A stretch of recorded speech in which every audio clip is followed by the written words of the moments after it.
I am honored and privileged to have my next guest. You know, out of all the things I can say to you, man, is my friend. Yes, absolutely. You know, Mr. Jorge Reyna. He is the outgoing vice president of marketing at Civic Media and writer of Right-Leaning Latino Voters Should Not Be a Surprise, a commentary piece published on Civic Media and WAUKRadio.com. Hey, good morning to you, my friend. Good morning, How you Earl. doing, man? I'm excited to be here in your new fancy new digs over here. You know, man, as long as we've known each other, even though it's been a short period of time, it seems like we built a relationship that I believe is going to last. Oh, absolutely. Outlast us. Yeah. I've never had you on the show. I know. I was thinking about that too. It's been, I guess I had to have something to, come talk to you about. Yeah. Well, tell us a little bit about Jorge Reyna first. Well, yeah, I'm originally from Guatemala. I was born there, moved here when I was in my teens, political stuff. And spent most of my life in California, kind of made my way there, lived the immigrant dream. And then a couple of years ago, Sage was starting this network, and he, I was like, hey, man, that sounds cool. Put me in, coach. Well, so a lot of people don't know who Sage is, man. Who is Sage? Oh, yeah, sorry. So Sage is the founder of Civic Media, and, the reason why this whole grand experiment is happening. And, so... it's been a real privilege to be here and get to work with one of my best friends on building this network and helping out and getting to meet all you guys, Man, let's talk about, the difference. And I asked you this because of ignorance. What is the difference between a Latino and a Hispanic? Yeah, and it's not necessarily ignorance. I think it's something that even us Latinos struggle with in terms of defining it when we have to check those boxes. It says Hispanic or Latino, non-Hispanic, and all this kind of stuff. And the difference is really that Hispanic means Spanish speaking, and that includes like Spaniards from Spain. Latino is Latin American from the American continent, right? And so I would say that's the key distinction that when you hear the two, they're not. I guess it's. It really is a personal choice and that's part of the thing we're going to talk about in terms of our identity and how we sort of process our own kind of political awakening. Well, so I have to ask you, Jorge, man, when we talk about this conversation that's going on right now about Latinos who, for the most part, it's kind of in this thought the same way with people of color that they're going to vote Democrats and Democratic, and so it's kind of a foregone conclusion that if you're Latino, you're voting Democrat. How far off base is that?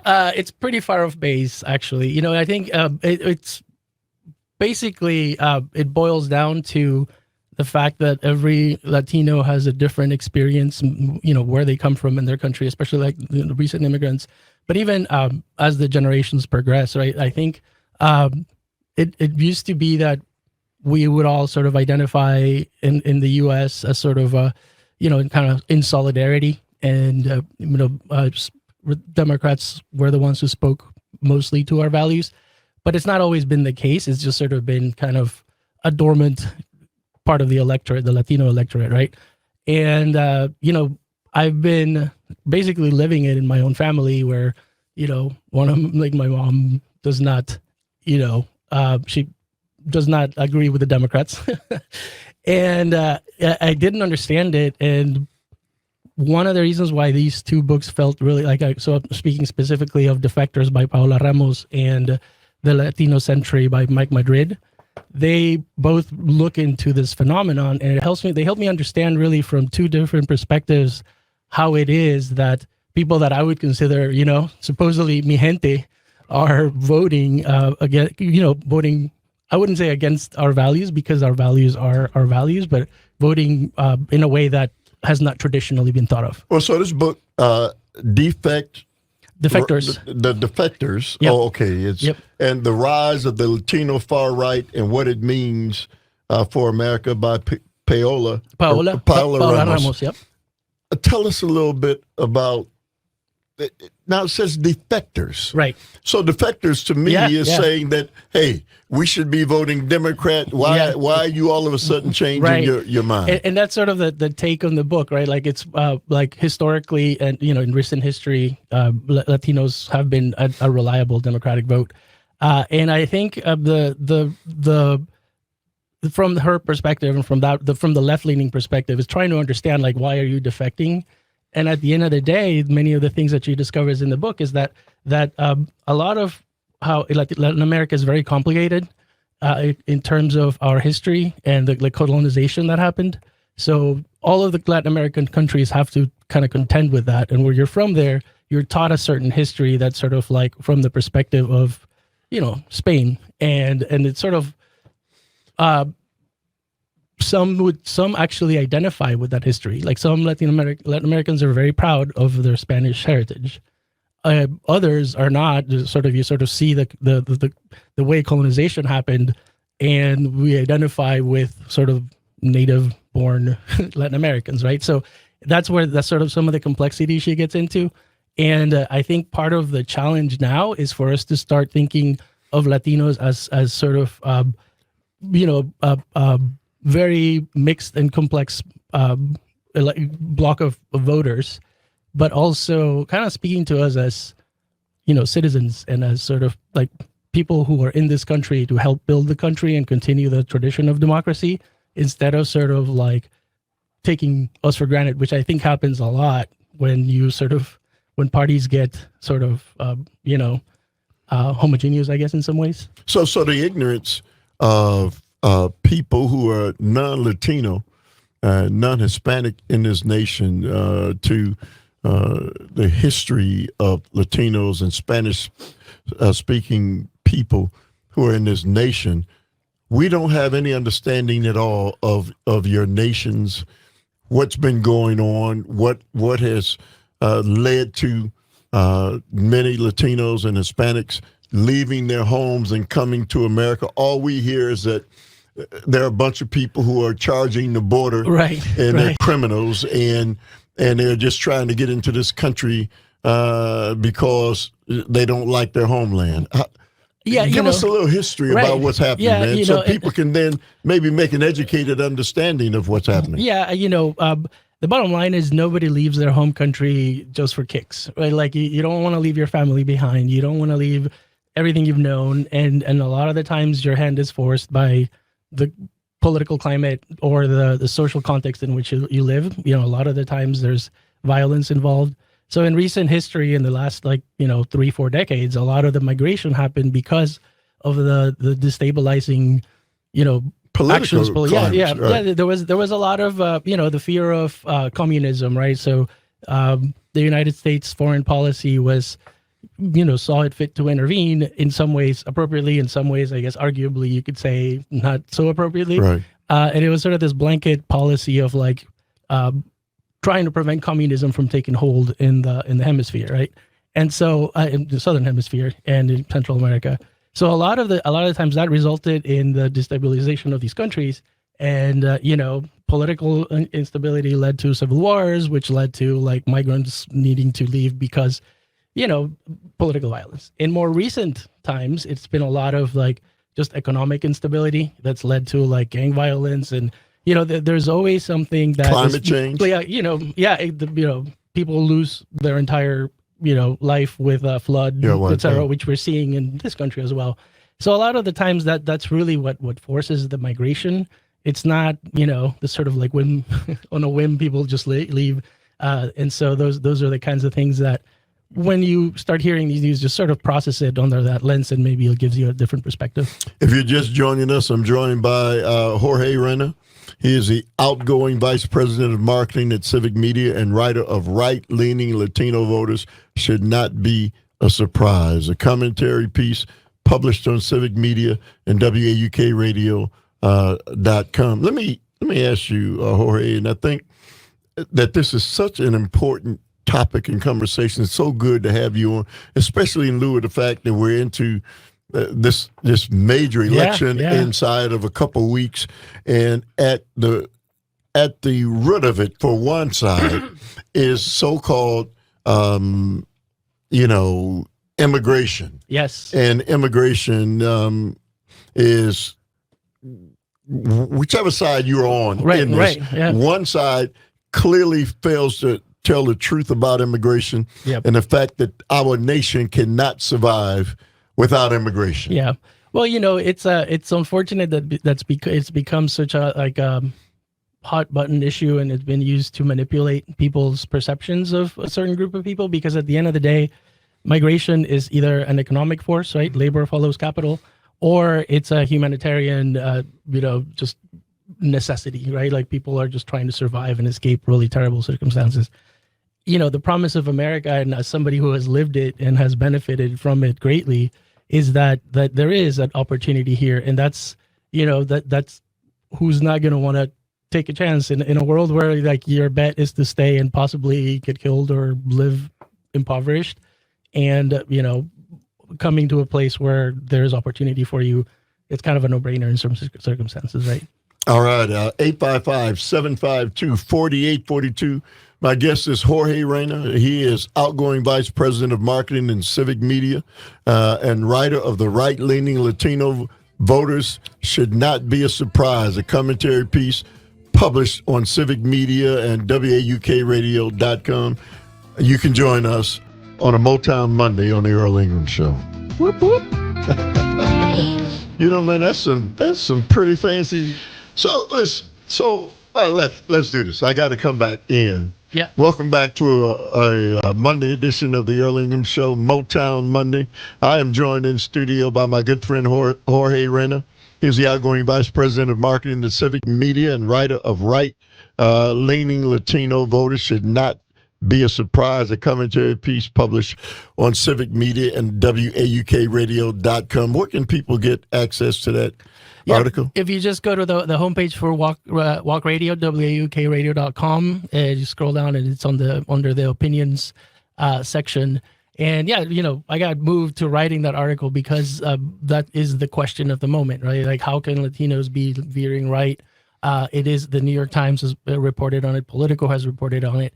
And, it's coming off as a little bit of a surprise to people, but it shouldn't be, because like I say in the piece, our kind of political leanings and political thoughts are influenced largely by our history. And there are people in Latin America who are right-wing, right? And they just had to migrate. So it's not, I think adjusting that mental picture of what a Latino voter is really important in this election. What's amazing to me is the fact that Latinos and blacks and people look at us and say, well, you guys are always going to vote Democrat. Right.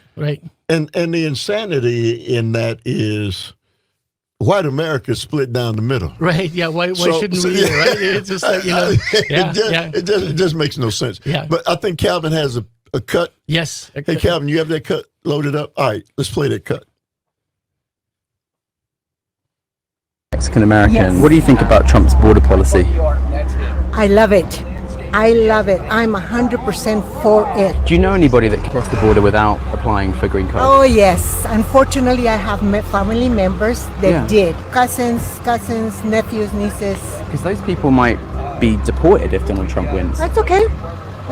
How long have they been here for? Years, like 20, some like 30 years. And so you think that members of your own family who've been here for 30 years should be deported? Yeah. Yes. I mean, they can be deported, but they can also apply to come back again to the United States, but do it the right way. How do you think they would feel about you saying that? Oh, they would be very angry. They are angry at me right now. They don't talk to me because I support Trump. It's lovely to meet you. Thank you so much. Nice to meet you too. Thank you for what you're doing. Thank you. Okay. Jorge, I don't even know where to go with that, man. Yeah, and that's the thing that we all, like I said, I've had to come to terms with the fact that some of, mi gente think that way, and that's okay. I think part of in America, people have a right to think whichever way they want to think. And and part of the challenge is learning how to talk to everybody and being okay with the fact that some of those people don't share your opinion. Like my dad used to say, respeto tu opinión, pero no la comparto. It's like, I respect your opinion, but I don't share it. And it's tough because, when you think about even in a family like this person is describing, or they're immigrants and there's people in her family who would be deported. They still support the policies that Trump is sort of. I'll tell you, man. I clearly could not understand why any Latino would, based on how Latinos are being treated, right? And it would, number one, vote Republican under any circumstances. Yeah. Since it is the majority of the Republican Party, not all, but the majority, and especially MAGAs, why they would vote for Donald Trump. Yeah, and that's part of the thing that if you look at some of the data that's been published recently, a ton of articles, it's that when they ask Latinos whether they think that Trump is talking about them when he is talking about migrants, a substantial amount, like those born here, a majority thinks he's not talking about me. And even people like Latinos that have migrated recently, they it's about, I think it's like 51 to 49 think that he's not talking about them. And I think one of the sentiments that I have heard and that, in conversations is that, well, we did it the right way, so these people should do it, and there's sort of that sort of othering. So I think that the sense of solidarity with the migrant is really kind of broken apart a little bit, which, is the kind of thing that we just need to raise the consciousness of, like, whether the promises that you're being made are authentic and they will be followed through by both sides. So to me, it's no different. It's the matter of economic well-being. And that's black, white, whoever it is. Exactly. If I'm in a better financial situation than somebody else, in my own mind, I think I'm better. You want to protect it. Yeah, and I think I'm better than the person who's not. Yeah, hopefully not, but that does play into it, right? I think it's like you got lucky and, well, kind of like, race the ladder behind you kind of thing, which is a mentality for sure. It's not, to my, personally, I don't feel that way, but, speaking to people who feel that way, we just have to be understanding and not put them in a box and pretend that they should be thinking a certain way just because of their I'll honestly tell you, man, this is a valuable conversation because prior to you, haven't even had the conversation. Right. It hasn't even entered into my mind. Yeah. The thoughts of this. Yeah. And the magnitude of it. Well, and I think the reason it's so important is because demographically, Latinos are going to be the majority. The number one majority. Minority. You are now. Right. And so I think it's important that it happens now because I hope that those, in politics will kind of start paying attention to everybody and start to understand where we come from so they can build better coalitions in the future that benefit the majority of people. Right? The fact that Latinos are not a majority minority in this nation is still kind of not understood by far too many people in this country. Right. And it's time that this discussion again is had again and again and again. Right. Yeah. No. And I think the important thing is to try to understand that sort of background as you start to have these conversations with the people in your community. All right. My guest is Jorge Reyna.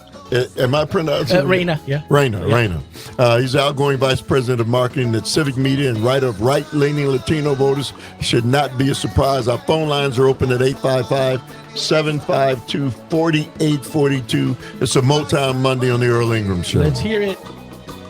As a commentary piece published on Civic Media and at WAUKradio.com. So, Jorge, let me ask you, man, as we get closer to this election and Republicans are so terrified. Yep.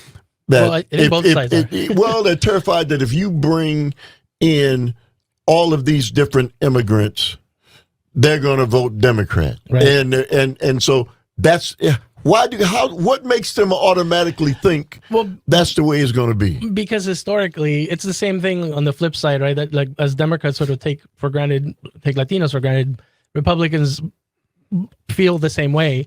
And so they're afraid that, and I think they even charge Democrats with doing it on purpose so they can just sort of like pad the electorate in some way. Some sort of weird thing where it's almost like we don't get brainwashed the minute we cross the border, right? And then we have a lived experience here in the U.S. as well, and that shapes our perceptions, right? And I think our political life is shaped by our economic life and by our culture, and there's a big role the evangelical church plays in sort of like educating Latinos and sort of veering them towards the right, just like it is in the evangelical church in white communities, right?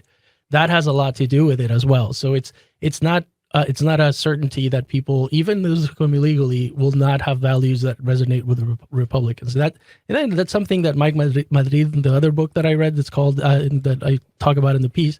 It's that sense of assimilation. Some people assimilate in different ways, and so that fear that it's being instilled on people that because brown people are going to come and they're just going to become Democrats automatically is unfounded and it's not supported by the data, and it's also just as you can see now, it's starting to come to the surface a little bit. Jorge, does it bother you that Latinos are being scapegoated as being hardened criminals and are coming here to rape and molest and to take jobs and they've made you guys out to be aliens from a different planet. Right. Yeah. It did 2016, like the 2015 election. That was a rough time for me personally.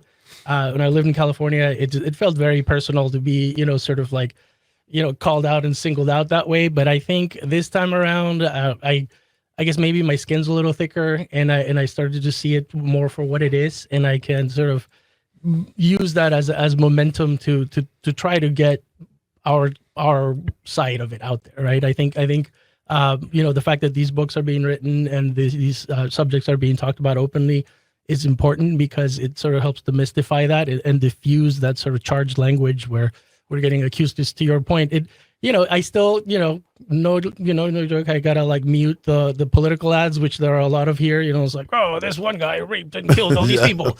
It's, the outlier, right? They don't talk about all of the Latinos that are here that have helped to build up the economy, that have, and not just in the sectors where you'd normally associate us with, and, the service sectors, but in all sectors. Like myself, we are here contributing. That's why we came, right? Like, I was young, I didn't have a choice, but being here, I buy into the kind of like the promise of America. Do you feel any kinship with people at the border? I do, absolutely. I think for me personally, again, it's migration is either an economic issue or a humanitarian issue, and the humanitarian issue is it's sort of dire in a lot of the countries that people are fleeing. Like there's a lot of gang violence. There's a lot of, just sort of like a darker undercurrent of things, shaping up in Latin America. There's always been, and people, I don't know. I don't fault them. There's no like sort of like big conspiracy of like organizing people to try to just send migrants here just to bug Americans. The people have genuine needs that are not being met where they are. Do you think, Jorge, that if you look at Central America and Latin America and the natural resources that they have, like coffee and sugar and other things, that they don't have control over their natural resources, and nations like ours can control how much the resources are sold for globally? Does that have some impact on the outcome of those nations? I mean, that's pretty much at the crux of a lot of the economic instability, right? Like in Latin America, historically, the people who control the means of, just sort of agriculture, coffee plantations, et cetera, are not, it's not like here where there's a lot of small businesses. There are a lot of small businesses that like people start, but that are entrepreneurial, but it's sort of like big industry is owned by very few people, and that creates a sort of economic imbalance that it's very pronounced in some countries, other countries not as much, right? Because it's also not homogeneous, right? Chile has a very sort of advanced economy.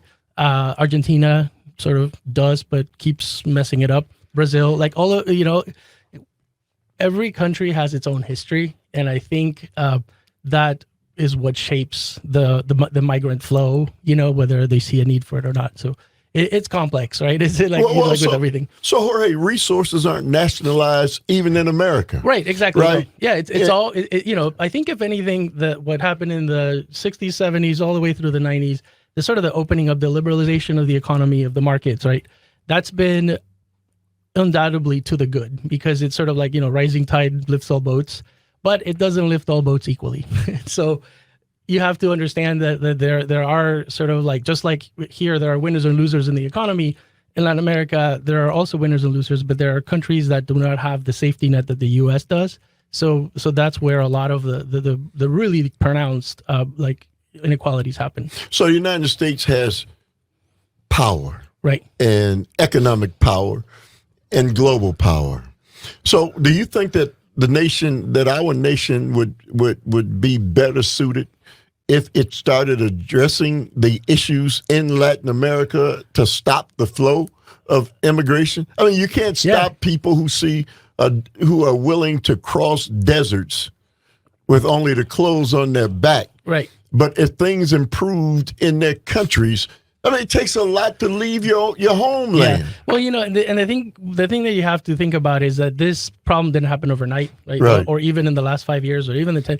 These are all sort of like dynamics that have been playing out over like the last century as like, Wait. Yeah. I hate to interrupt you. Yeah. But you mean to tell me this didn't just start under Biden and Harris? No, absolutely not. Yeah, unfortunately not. No, and that, and maybe we're seeing sort of like the exacerbation of it because of a lot of these policies. But at the end of the day,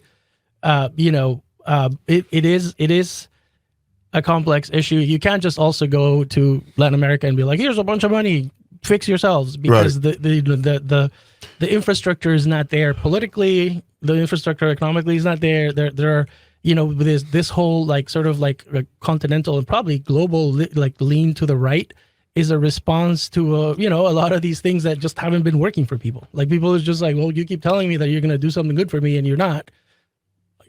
We're going to try the other side. Unfortunately, that's a lot of what's happening with the liberalization, the sort of the push against, globalization, quote unquote, and the sort of tilt, even in European countries, right, to the right. Like France just had a scare. Right. Germany, like Austria, just, the right part, the sort of left, extreme right party gained seats. So at the end of the day, there's a lot about it with economics and opportunity, and people are feeling like they're being left out. And that's really what is at the core of the Trump message. Like, you're being left out. I'm going to make sure Harris is doing a really good job of trying to address that. Hopefully it's getting through. So I'm not just talking about dumping money in Latin America. What I am talking about is that at some point in time, our nation, which kind of helped create the atmosphere for what is taking place there. Yep. Long term, it has to be part of the solution. Right. Yeah. It can't be to just leave it the way it is. Yeah. Otherwise, there's going to be an endless stream. Well, at the end of the day, we're all Americans, right? Like, on the continent of America includes South, Central, and North America. That's correct. And we're like adjacent neighbors. So at the end of the day, yes, hopefully there's enough political will in the U.S. that will develop over time to understand this and sort of diffuse the emotional sort of like, negative connotation of immigrants.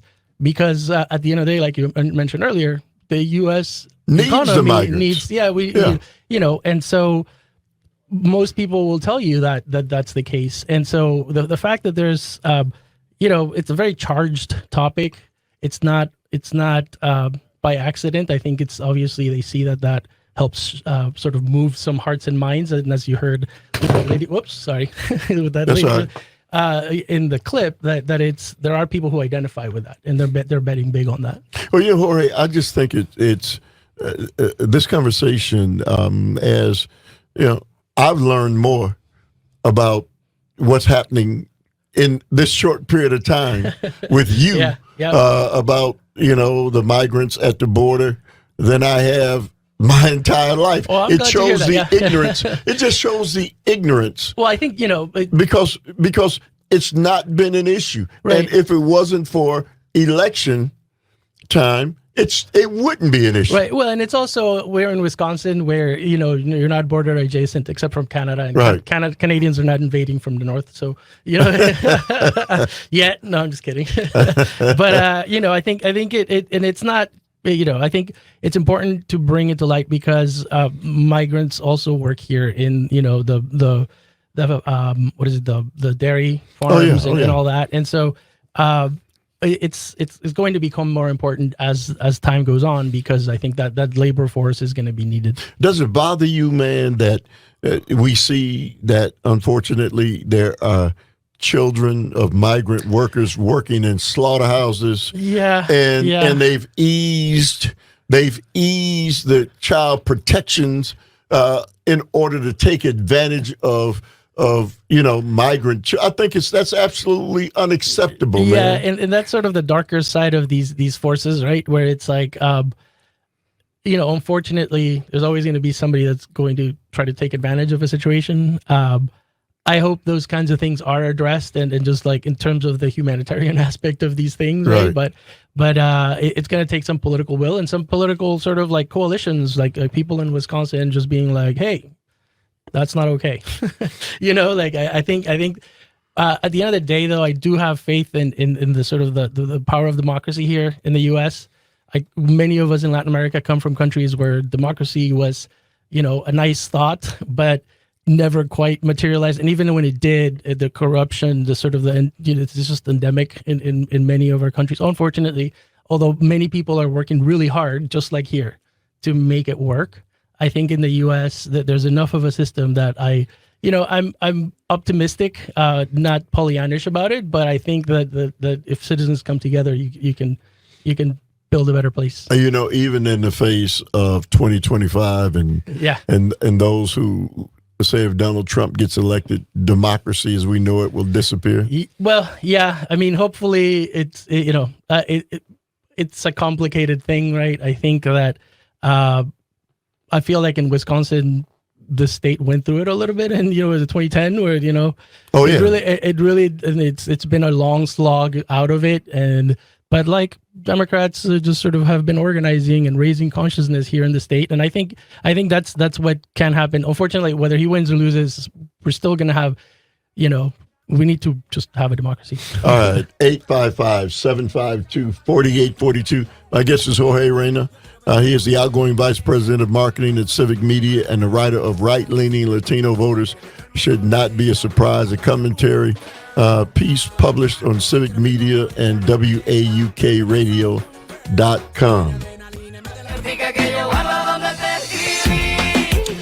All right, welcome back to a Motown Monday on the Earl Ingram Show. As always, you can join us at 855-752-4842. I got it. 855-752-4842. I'm joined by my good friend Jorge Reyna, and let's go to the phone lines. Mike from Kenosha. Good morning to you, Mike. You say what? Good morning. Thanks for taking my call, Earl. See you in a few minutes. Hey, I wanted to ask your guest to give me his opinion on the quote-unquote wide open border of the Southwest. Something that I think is totally made up and manufactured, but I wanted to get your guest's own viewpoint on that. What I believe is a false comment. Do you mean like whether it's a real thing or not? Yes. Yeah, I think it's a real thing or not. I think that it's political propaganda tends to be very good at reducing things to a name and a clip and just sort of a tag. And the open border thing elicits, all sorts of bad things in a world where you're buying into the fear mongering. And so as far as I can tell, and as far as I know, nobody in the Democratic Party, advocates for that. I think,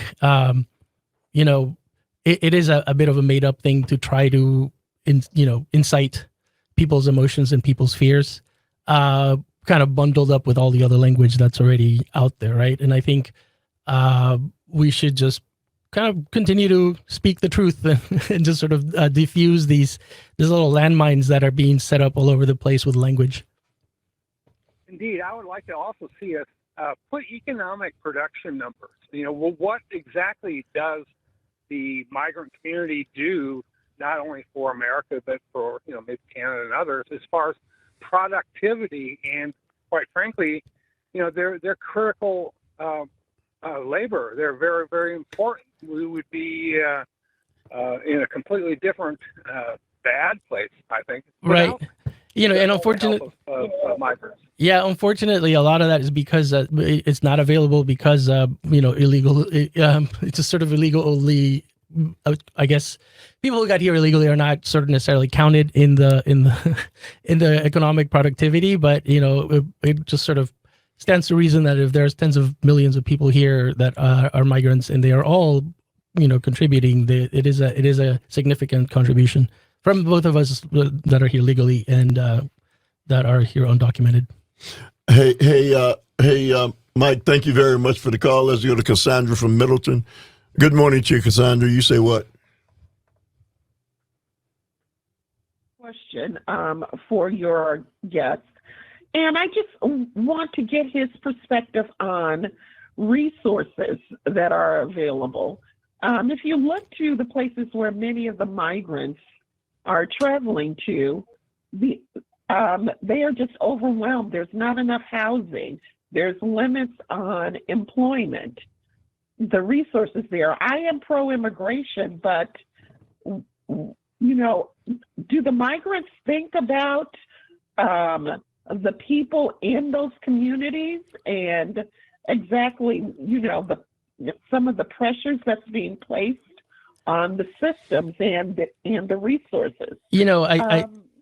I don't think that's sort of part of the calculus of leaving, but I do think that is an important message that should be delivered when we're speaking about what the U.S. can do to sort of help this crisis. Is also make sure to communicate that in the home countries, right? Like it's not it's not what you think it is, because that is a reality also. Like even if you get in, it's going to be very hard. And to your point about the resources being sort of tapped out in the communities in which they land here, it's also at the end of the day, it is still a better situation than the countries that most people are leaving. So,